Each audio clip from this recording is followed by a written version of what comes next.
नमस्कार दोस्तों, मेरा नाम है अम्बेडकर। आपका स्वागत है हमारे प्यारे चैनल अम्बेडकर सिंघानिया पर। दोस्तों, आप लोगों को बता दें कि राहुल गांधी बोले प्रधान को पद से हटना ही होगा। सरकार सोच रही है कि उनका मंत्रालय बदल दिया जाएगा, लेकिन यह मंजूर नहीं है। राहुल गांधी ने शनिवार को अपने आवास 10 जनपथ पर प्रेस कॉन्फ्रेंस। दरअसल नेता प्रतिपक्ष राहुल गांधी ने शनिवार को लगातार दूसरे दिन पेपर लीक मुद्दे पर प्रेस कॉन्फ्रेंस की। उन्होंने कहा कि शिक्षा मंत्री धर्मेंद्र प्रधान को पद से हटना ही होगा। सरकार सोच रही है कि उनका मंत्रालय बदल दिया जाए, लेकिन यह मंजूर नहीं। राहुल गांधी ने कहा, नरेंद्र मोदी को युवाओं से माफी मांगनी ही होगी। वे भारत के अतीत और कभी भविष्य से लड़ नहीं सकता। इस दौरान वे अपने कुछ छात्र भी साथ लेकर आए थे। राहुल गांधी ने शुक्रवार को प्रेस कॉन्फ्रेंस की थी। इनमें 20 जुलाई के छात्र प्रदर्शन में घायल एक युवक को साथ लेकर आए थे। कांग्रेस सांसद राहुल गांधी बोले, कल मैंने आपको एक ऐसे युवक को दिखाया था जिसकी आंख में गोली लगी थी। ऐसे हजारों युवा हैं जिनकी टांगे लाठियों से तोड़ी गई, जिनके सिर फोड़े गए और जिनके शरीर में पैलेट्स लगे हुए हैं, और यह सब करने वाले, इसकी योजना बनाने वाले को सजा मिलनी चाहिए। 24 जुलाई को राहुल गांधी ने कहा था कि प्रधान क्रिमिनल शिक्षा मंत्री। राहुल गांधी ने कहा, धर्मेंद्र प्रधान एक अपराधी शिक्षा मंत्री हैं। वे हमारे एजुकेशन सिस्टम के ध्वस्त होने का प्रतीक हैं। उन्हें जाना ही होगा। उन्हीं की वजह से हजारों लोग सड़कों पर हैं। उन्होंने छात्र के हाथ, पीठ और छाती में लगे घाव को दिखाया। राहुल ने कहा, मैं यह बताना चाहता हूं कि यहाँ खड़े मेरे भाई उस समय पैलेट गन से घायल हो गया था जब वह तिरंगा लेकर शांतिपूर्ण तरीके से विरोध प्रदर्शन कर रहा था। लोकसभा नेता प्रतिपक्ष राहुल गांधी बोले, सरकार का कहना है कि पैलेट गन का इस्तेमाल नहीं किया गया था। उसकी आंखों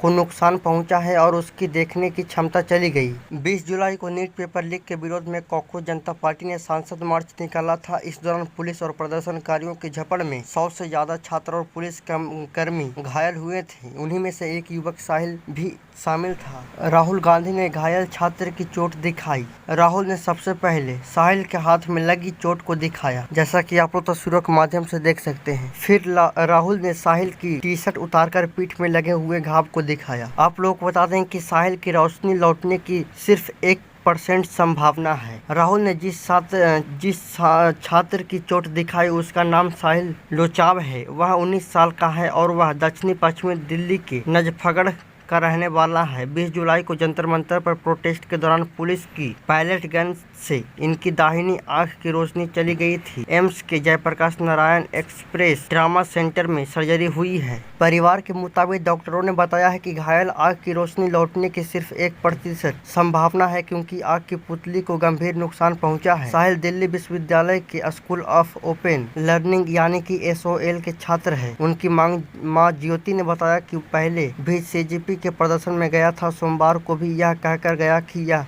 उसके लिए जरूरी है और उसकी पढ़ाई से जुड़ा मुद्दा है। वह हमेशा पुलिस अधिकारी बनना चाहता था। यह तस्वीर 20 जुलाई की है, जब प्रदर्शन के दौरान घायल होने के बाद साहिल को जयप्रकाश अस्पताल पहुंचाया गया। आंख की सर्जरी की गई। साहिल के सीने में भी पैलेट गन के घाव हैं। सबसे ज्यादा चोट उसके शरीर के दाहिने हिस्से में आई है। ग्राफिक्स से समझिए पैलेट गन क्या है। पैलेट गन की तस्वीर सबसे पहले आप लोग एक आर्मी के हाथों में देख सकते हैं। इसी को कहा जाता है पैलेट गन। इसकी खतरनाकता की बात करें तो कम घातक माना जाता है, लेकिन पूरी तरह सुरक्षित नहीं है। इसमें एक साथ 400 से 500 छर्रे निकलते हैं। नजदीक से चलाने पर गंभीर चोट लग सकती है। आंख, चेहरा और गर्दन पर लगने पर सबसे ज्यादा खतरा होता है। भारत में पहली बार पैलेट गन का इस्तेमाल 2010 में जम्मू कश्मीर में भीड़ नियंत्रण के लिए हुआ। फिर 2016 में बुरहान वानी की मौत के बाद हुए प्रदर्शन के दौरान बड़े पैमाने पर इस्तेमाल हुआ। 700 से ज्यादा लोगों की आंखों में